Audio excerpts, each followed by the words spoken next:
Kalau saya sendiri ya, untuk mengatasi uh, malas belajar itu mungkin tadi yang dibilang Kak Al, cara mengatasinya itu dengan cara mendengar musik agar kita semangat atau lebih bersemangat Lebih lagi bersemangat untuk belajar. belajar. Assalamualaikum warahmatullahi wabarakatuh. Hai Fajuvers, Atika is here. Kembali lagi di studio Faju M2M, tempat dimana kaula muda berbagi cerita. Nah, di episode kali ini tentunya episode yang sangat spesial karena tentunya aku nggak sendirian nih teman-teman. Di depan aku sudah ada duduk tamu pelajar berprestasi, aktif berorganisasi dan pastinya inspiratif. Langsung aja kita sapa kakak-kakak Osiman satu Kota Makassar. Halo Kak, Assalamualaikum. Waalaikumsalam. Gimana nih Kak kabarnya hari ini? Alhamdulillah baik. Alhamdulillah baik. Nah, mungkin biar teman-teman yang nonton atau dengerin podcast ini makin kenal sama kakak-kakak, boleh kenalan persingkat dulu Kak. Baik. Halo teman-teman, perkenalkan nama saya Muhammad Arif Al-Mukmin. Saya aktif di organisasi siswa intramadrasah Osiman 1 Kota Makassar. Oke. Halo teman-teman, perkenalkan saya Muhammad Fatir Al-Furqan Ramadan, akrab disapa Al. Saya juga aktif dalam organisasi siswa intramadrasah Man 1 Kota Makassar. Oke, baik Kak Al dan Kak Arif, saya ucapkan selamat datang nih Kak di Iya, Mandua Kak. Kota Makassar. Kenalin, saya host episode kali ini, siswa dari Mandua Kota Makassar. Kenalin Kak, aku Atika. Iya, halo. Salam kenal Kak. Salam kenal. Nah, Kak mungkin kita boleh sharing-sharing dong Kak tentang cara belajarnya Mansa dan Mandu nih Kak. Nah kalau di Mansa tuh kira-kira ada nggak sih Kak kelasnya mungkin pengelompokan kelasnya. Semisal di kelas ini ada khusus untuk bahasa, kelas ini khusus untuk hafalan. Ada nggak tuh Kak? Kalau di Mansa mungkin Ya. tidak ada, cuman ada yang mirip dengan seperti yang di Mandua. Oh, Cuman gimana tuh Kak? kalau di Mansa itu kelas begitunya tuh ditaruh di Organisasi, organisasi. oh. Iya. Jadi ada namanya BT Akui, itu khusus untuk pelajar Man 1 Kota Makassar Ya. yang memiliki bakat dalam menghafal Al-Quran. Hafal. Oh berarti dia itu bukan di kelas ya Kak, dia itu di organisasi. Iya, betul. Berarti untuk pengelompokan kelasnya itu random aja gitu ya Kak. Iya. Eh, Kalau di Mandua bagaimana? Kalau di Mandua tuh ada Kak, ada pengelompokannya. Jadi ada yang namanya kelas karakter nih Kak kalau di Mandua. Jadi untuk semisal 10A, 10A itu kelas riset. Jadi fokusnya memang dia difokuskan untuk outputnya itu di riset. Kemudian ada kelas bahasanya, kelas tahfiz, kelas seni dan olahraga, sama kelas informatika Kak, kelas IT. Terus ada nggak sih Kak di Mansa kayak klub gitu? Ada. Kalau di Mandu ada. Klubnya, oh berarti sama dong, Iya, sama-sama ada klubnya. sama-sama ada klub. Ekskul ada dong, Ya, ada, ada. pasti. Kalau kakak-kakak ikut ekskulnya, ekskul apa tuh? Kalau saya sendiri ikut eskul tapak suci, Oh, tapak suci. ya pencak silat. Kemudian kalau organisasi Osim Man 1 Kota Osim. Makassar. Kalau Kalau kak, saya sendiri itu saya ekstrakurikulernya itu futsal, namun sekarang udah jarang aktif lagi. oh, berarti sekarang aktifnya Ya. di Osim dong. Aktifnya saya sekarang di Osim sama di study club. Oh, di study Ya. club. Klubnya boleh tahu nggak kak? Ikut Klub apa? kimia yang Oh, chemistry. klub kimia. Kalau kak? Al? Klub biologi. Oh, klub kimia dan biologi. Iya. Aduh. Nah, mungkin boleh masuk aja nih Kak ya. Kita mulai dari topik yang paling dekat sama semua pelajar nih Kak, yaitu belajar. Nah, semua orang itu kan Kak bisa belajar, tapi nggak semua orang itu bisa belajar dengan cara yang efektif. Nah, kalau dari Kakak sendiri, cara belajar yang paling cocok itu kayak gimana Kak? Kalau saya sendiri itu untuk belajar yang cocok itu menjadwalkan jadwal belajar. Jadwal belajar. Ya. Kalau bagaimana? Al? Kak Al? Untuk saya mungkin kalau misalnya belajar yang efektif itu bagaimana kita dapat sesuai dengan kenyamanan diri kita sendiri. Jadi kalau saya sendiri itu kalau mau belajar dengar lagu Dengar supaya lagu. pelajarannya itu Jadi nyaman dapat- gitu, iya, fokus, otak juga lancar ya iya, Kak. betul. Nah, kemudian Kakak kalau lagi malas belajar, jujur aja pasti pernah dong Kak. Nah, cara atasi malasnya tuh gimana sih Kak? Kalau saya sendiri ya, untuk mengatasi malas belajar itu mungkin tadi yang dibilang Kak Al, cara mengatasinya itu dengan cara mendengar musik agar kita semangat atau lebih bersemangat Lebih lagi bersemangat untuk belajar. Kalau saya sendiri itu kalau lagi datang malas belajar itu saya buka TikTok terus Ya. lihat universitas-universitas. Oh, jadi khususnya- motivasi Oh, dong iya, Kak. betul. Jadi kayak nanti aku bakalan gini juga nih bikin Iya, JJ kayak gini betul. juga. Jadi aku Jadi- harus konsisten Iya, dong Kak. Betul. Jadi setiap lihat Universitas Impen itu harus belajar. Harus Jadi belajar supaya bisa bikin belajar JJ juga nih. langsung. Harus Betul. belajar pokoknya. Nah, setuju banget tuh Kak. Jadi kuncinya itu sebenarnya bukan harus rajin tiap hari dong ya Kak, tapi konsisten walaupun sedikit gitu ya Kak. Terus lanjut nih Kak, pernah nggak sih Kakak itu gagal total kayak misalnya nilai jeblok atau kalah lomba? Terus cara Kakak bangkit tuh gimana?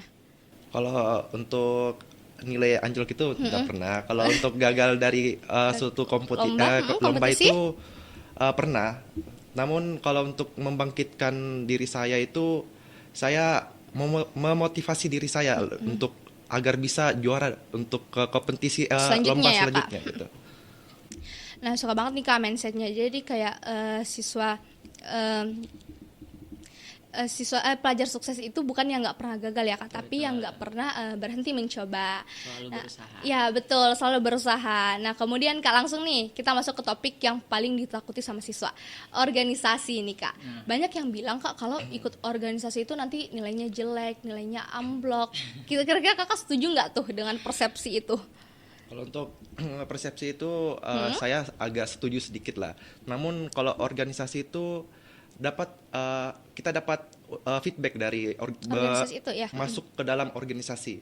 Contohnya itu kita dapat memperluas jaringan pertemanan kita di lingkungan madrasah tersebut dan ketika ada sebuah kegiatan kita dapat kerja tim atau kerja bersama gitu. Oke, berarti jadi kayak dari organisasi itu juga kayak kita bisa belajar komunikasi, kerja tim, mikir cepat, sama mental juga jadi kuat dong Kak kalau masuk organisasi. Nah kalau dari Kakak sendiri, kenapa akhirnya memutuskan masuk OSIM?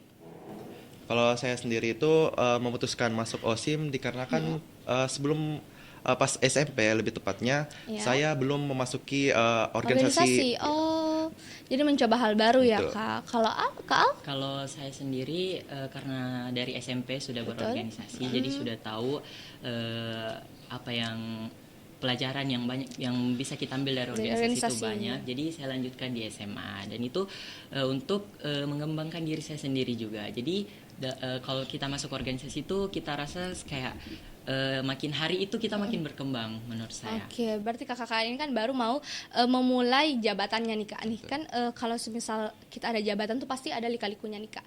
Pasti ada tantangannya. Biasanya yang paling sering itu adalah dari teman sebaya sendiri Kak, teman seangkatan.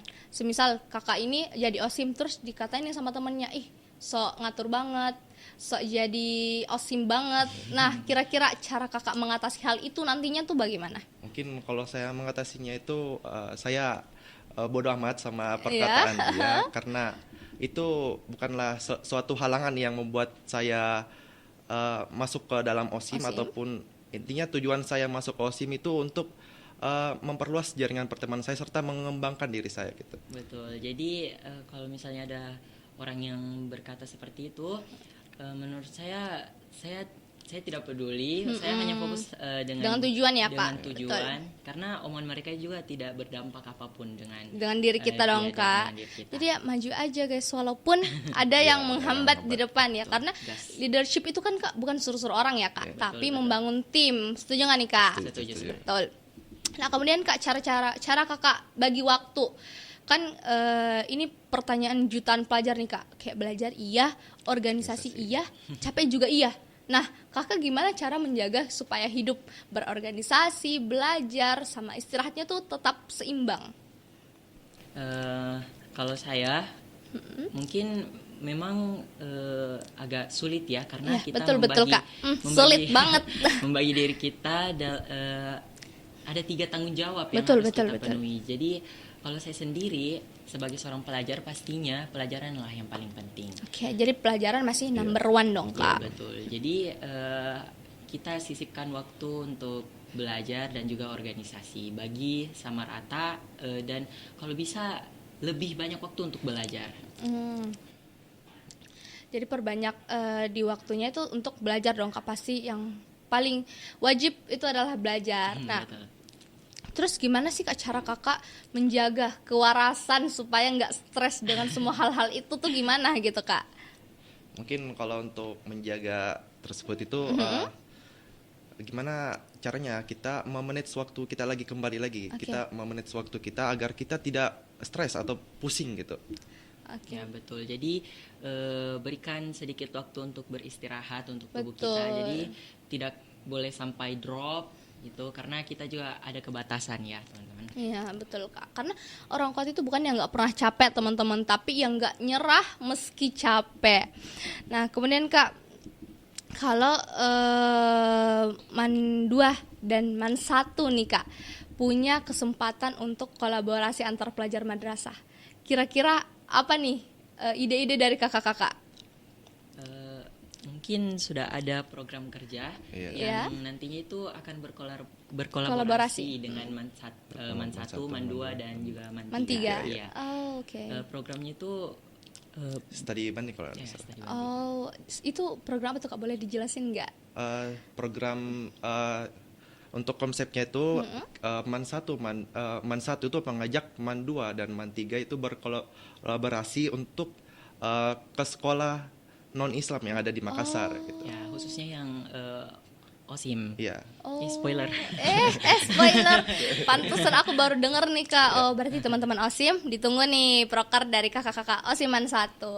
Nah, kemudian Kak, lanjut nih ada kakak-kakak pernah dengar nggak sih istilah ekoteologi?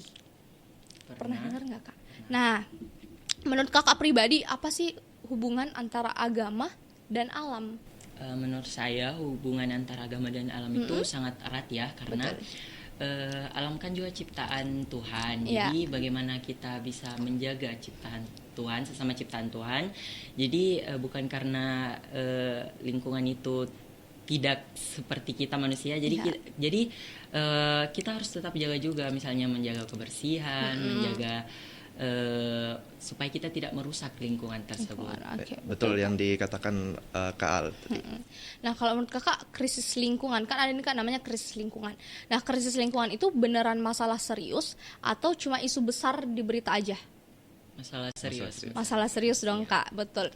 Nah, contoh kalau masalah lingkungan yang paling dekat dan kita rasakan di lingkungan sekolah tuh biasanya tuh apa sih Kak? Mungkin siswa-siswi yang membuang sampah Sampah sembarangan. sembarangan, betul. Nah, banyak juga Kak yang bilang kalau kerusakan lingkungan itu bukan cuma soal ilmu, tapi juga soal moral. Kakak-kakak setuju nggak nih? Setuju. Setuju kalau dong. untuk itu. Karena apa ya? Bukan hanya manusia dengan manusia, Iya. tapi manusia dengan lingkungan juga Iya. punya moral. Punya moral. Nah, kemudian Kak menjaga alam itu menurut Kakak itu tugas agama atau urusan pemerintah aja? Tugas agama. Tugas Karena kan di agama. agama sudah Iya, sudah dijelaskan Jelaskan. bahwa kebersihan itu Kebersihan sebagian adalah sebagian dari iman. Jadi kalau kita menjaga kebersihan kita, iman kita juga besar. Nah, oke, hadis ini nih Kak, kebersihan sebagian dari iman. Betul. Kenapa sih Kak? Kalau menurut Kakak nih, kenapa sih Islam itu sangat menekankan kebersihan dan kelestarian lingkungan? Mungkin kalau untuk mengapa dia hadis itu tersebut mengatakan seperti itu, mungkin karena kebersihan adalah salah satu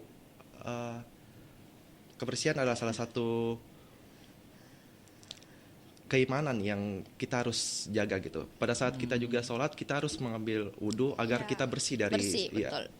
Ya. Termasuk kondisi masjid ya Kak. Kayak Betul. semisal masjidnya kotor kan pasti nggak nyaman ya Iya, betul. sholatnya, mengganggu gitu. Nah, kalau dikaitkan dengan ibadah nih Kak yang tadi saya bilang, kira-kira menjaga lingkungan itu termasuk ibadah nggak? Termasuk kalau- dong. Karena sesuatu yang dilakukan karena niat, karena Allah Subhanahu Wa Taala itu ibadah. Jadi kalau misalnya kita membersihkan, walaupun kita mengambil secuil sampah, itu tetap terhitung kebaikan. Terhitung kebaikannya. Nah, kalau di sekolah kakak sendiri ada nggak sih Kak program peduli lingkungan? Nah, Ada, kebetulan nih Kak, ada dong.